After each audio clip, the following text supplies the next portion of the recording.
Yes, ẹ̀yin tèmi nílé èmi ọmọ yín náà ní Esther Ìgbẹ́kẹ̀lé mo ní kí sọ fún yín ni o Ojútólé tẹlifíṣàn Ọlọ́run gbórúkọ ẹni Ojútólé gbogbo nǹkan tẹ́ bá fẹ́ mọ̀ pátápátá nípa àwọn ojúlùmọ̀ àti àwọn ọ̀rẹ́ yín olólùfẹ́ yín nínú eré nínú fíìmù àti ní orílẹ̀-èdè àgbáyé ẹ máa rí lórí Ojútólé TV ó máa ń kọ́ni lẹ́kọ̀ọ́ ó dẹ̀ fún yín ní ìmọ̀ nípa ohun tí a kò ẹ máa wò ó ẹ má gbé kúrò bẹ́ẹ̀.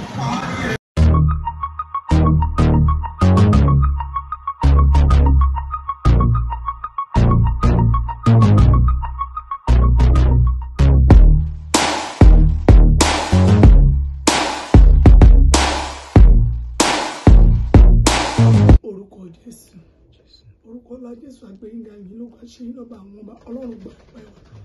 àìlè yípo padà Olúwa gbà yẹn wa àdúpẹ́ fún májẹ̀mú bíi tí ẹ mú wa dé àdúpẹ́ bíi tí ẹ mú wa lọ àdúpẹ́ níbi tí ẹ mú ilé iṣẹ́ ìdí àtúndúpẹ́ bí májẹ̀mú bíi tí ẹ mú wọn lọ Ọlọ́run gbà ọpẹ́ wa fún ìwà láàyè wa gbà yẹn wa Olúwa dáríjì wa à ń lọ náà Ọlọ́run máa bá wa lọ gbẹ́nu wa sọ̀rọ̀ ṣàánú fún ẹlẹ́dàá kò mí sí wa ká lè máa yàn títí ayé àìnípẹ̀kun Jésù Olúwa wa.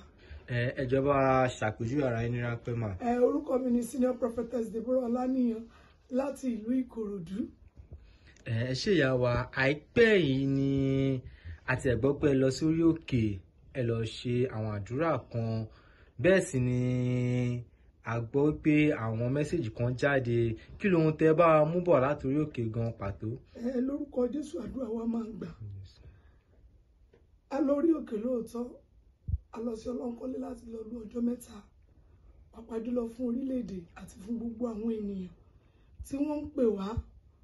yálà ní Nàìjíríà tàbí abroad tí wọ́n wà nínú ìdojúkọ torí pé a nígbàgbọ́ pé àdúrà ló ń gbà agbára kọ́ Ọlọ́run ló lè mú ìjì dákẹ́ rọ́rọ́ lórúkọ Jésù ìjì ayé wa ó máa dákẹ́ rọ́rọ́ ìjì ogun ayé wa ó máa dákẹ́ rọ́rọ́ kò ní fọ̀hún mọ́ nígbà tí mo dé Ọlọ́run kọ́lé ní ọjọ́ kìíní ọjọ́ kejì ṣùgbọ́n àpẹẹrẹ tí mo rí nígbà tó di ọjọ́ kẹta òun ni pé ìjọ́ tí mo lọ yẹn tí wọ́n bọ́ sí àjọ̀dún orí òkè yẹn gangan akàn mi rí ìṣípayá ni mo rí olórí wa ní orílẹ̀-èdè yìí Bọ́lá Ahmed Tinubu níwájú ẹni tí máa jíyìn fún lọ́jọ́ ìkẹyìn mo rí pé bàbá yẹn jókòó kò dìde o kò dìde. Wọ́n jókòó wọn dìde ẹ̀jẹ̀ bá wà láà irú ìjókòó gan-an ni. Àdúrà wa máa gbà mi ò mọ bí wọ́n ṣe sọ bẹ́ẹ̀ wọ́n ní according to báwọn èèyàn ṣe sọ̀rọ̀ pé kó kú òkú forí oyè lẹ̀ wọ́n ní kí kan ṣùgbọ́n bàbá yìí ò lè kú mẹ́ ìran tèmi rí o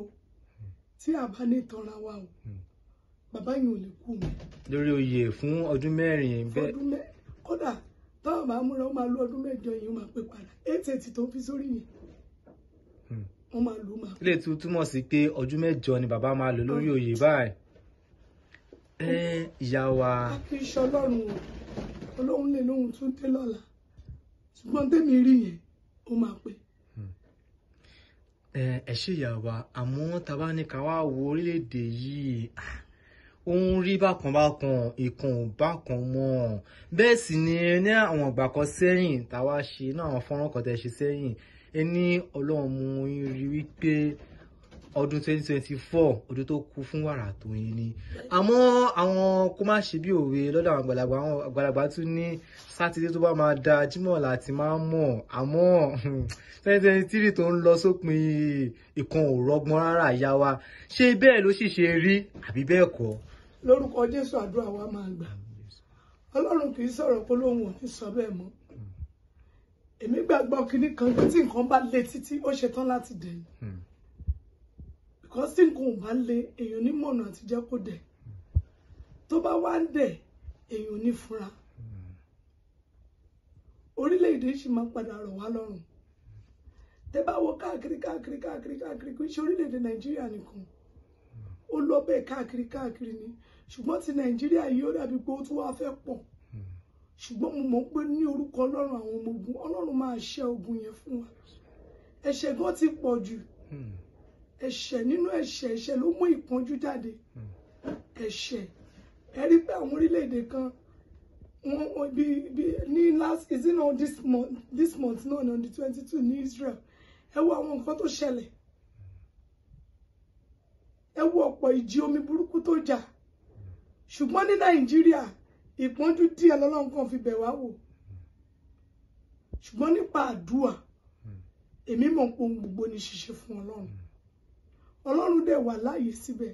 2024 ọdún tó lógo nínú ni o ṣùgbọ́n kó wá bẹ́ lọ́run dáadáa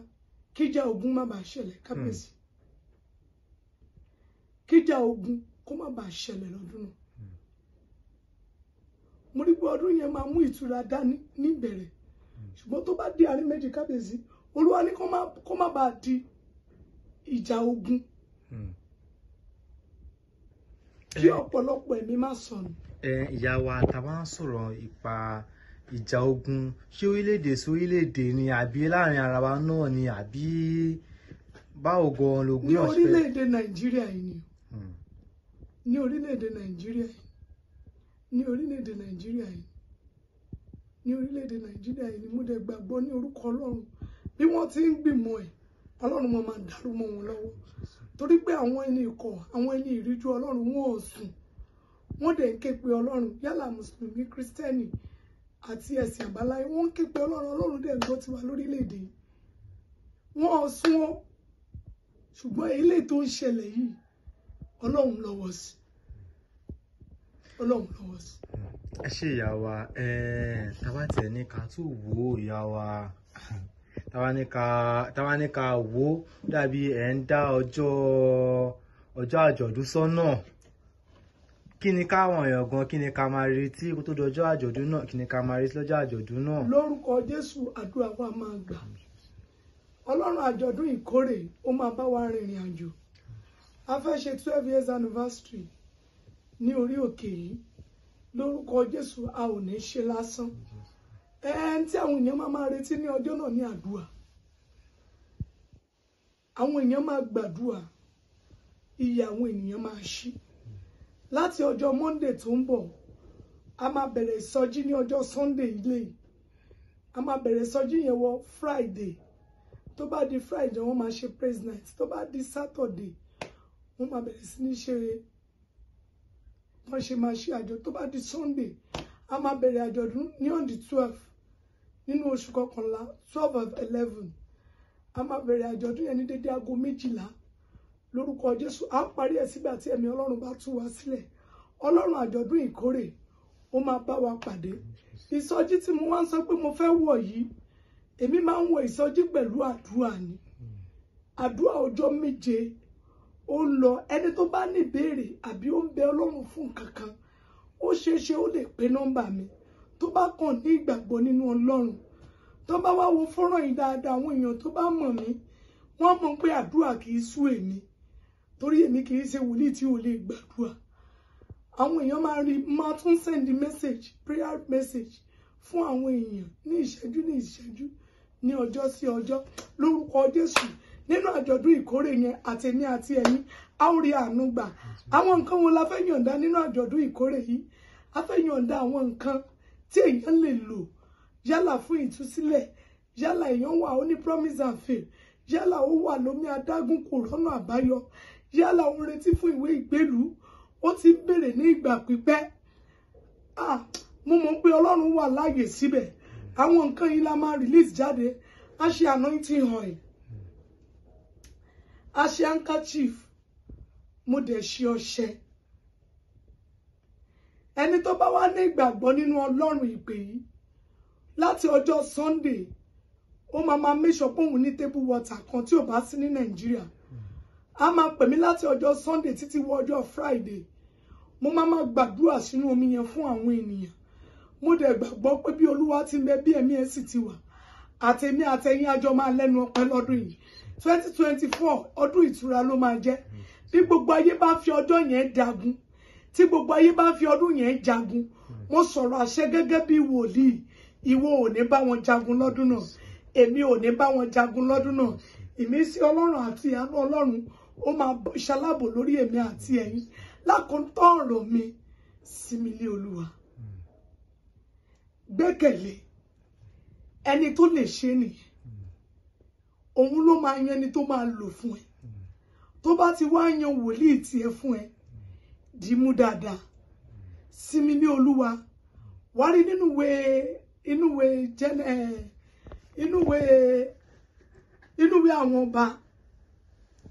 àwọn ọba dá Psalm inú ìwé àwọn ọba 37 wá rí níbẹ̀ wá bá pàdé níbẹ̀ sinmi ní Olúwa. Kò sẹ́ni tó lè ṣe bí kò ṣe Jésù. Kò sẹ́ni tó lè ṣe bí kò ṣe ẹni tó dá ọ. Sinmi ní Olúwa, má fi ìbẹ̀rù ṣohun gbogbo. Jáwọ́ kúrò nínú ìbẹ̀rù. Ẹ̀mí ìbẹ̀rù kò sí nǹkan tó máa ń ṣe fún ènìyàn. Ó máa ń wá láti wá fa ènìyàn sẹ́yìn ni. Mo dẹ̀ gbàdúrà lórúkọ Jésù. Gbogbo ohun tó ń wò gẹ́gẹ́ bí ọmọ, gbogbo ohun tó ń wò gẹ́gẹ́ bí ilé, gbogbo ohun tó ń wò gẹ́gẹ́ bí ayọ̀, ayé rẹ tó wá wò gẹ́gẹ́ bí ìdùnnú, iṣẹ́ rẹ tó ń wò gẹ́gẹ́ bí ìgbéga, mo sọ̀rọ̀ àṣẹ gẹ́gẹ́ bí wòlíì láti òní lọ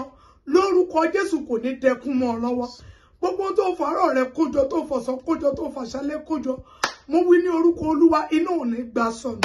kò ní lọ bí afẹ́fẹ́ ti fẹ́ lọ bí ìjì. Mo gbàdúrà lórúkọ Jésù, ìrìn àjò ọdún yìí ó máa pẹ́ mi àti ẹ̀yin, a ó sì jọ rí àánú gbà. Mo súre fún gbogbo ojú tó lé lórúkọ Jésù, àtọ ọ̀gá àti àwọn ọmọọṣẹ́ aláàbò nílẹ̀ Góṣẹ́nì ó máa ṣe aláàbò lórí yín. Ọlọ́run sá kó sì sórí Mọ́ládé ọmọ tí wọ́n là ṣe kò ní jẹ́ kẹ́ ṣàṣetì láyé, ẹ máa ṣàṣeyọrí o, orí bẹ́ẹ̀ kò yí padà. Jésù Olúwa wa. Ẹ jẹ́ bá wa ṣàpèjúwe ara yín kẹ́ tí bá dágbére fún ara ilé. Orúkọ mi ni Senior Prophetess Deborah Olaniyan láti ìlú Ìkòròdú. Ìlú Ìkòròdú làwa wà. Phone number mi ni 08026040244 08026040244. Second line mi ni 09061346865 09061346865. Lórúkọ Jésù, àdúrà mi àti ẹ̀yin máa gbà. Jáwọ́ kúrò nínú ìbẹ̀rù. Ọ̀lẹ kò lè rónkóhun gbà lọ́wọ́ Ọlọ́run. Tẹra mọ́ àdúrà kó o dẹ̀ sinmi lé. Tẹra mọ́ àdúrà kó o dẹ̀ sinmi lé. Bọ́n bá ríran fún wọn pé ayọ̀ ń bọ̀, àkókò yẹn ni kó o tẹra mọ́ àdúrà dáadáa o. Tọ́ bá wá ríran sí ẹ ipe ikú ń bọ̀, gbà pé ogun ti ṣẹ́, kó o dẹ̀ múra àdúrà. Lọ́lọ́run sọ fún mi o, lórúkọ Jésù, orílẹ̀-èdè yìí á tu gbogbo wa lára, kò ní ní wa lára o. Àkókò Bọ́lá Ahmed Tinubu àtèmi àti ẹ̀yin a ó jọ ṣàṣeyọrí o, orí bẹ́ẹ̀ kò yí padà. Jésù Olúwa wa. Hey, thanks for watching this video. Subscribe on our YouTube channel. Subscription is free. You can call us on 0080597807 for your event coverage. Thanks.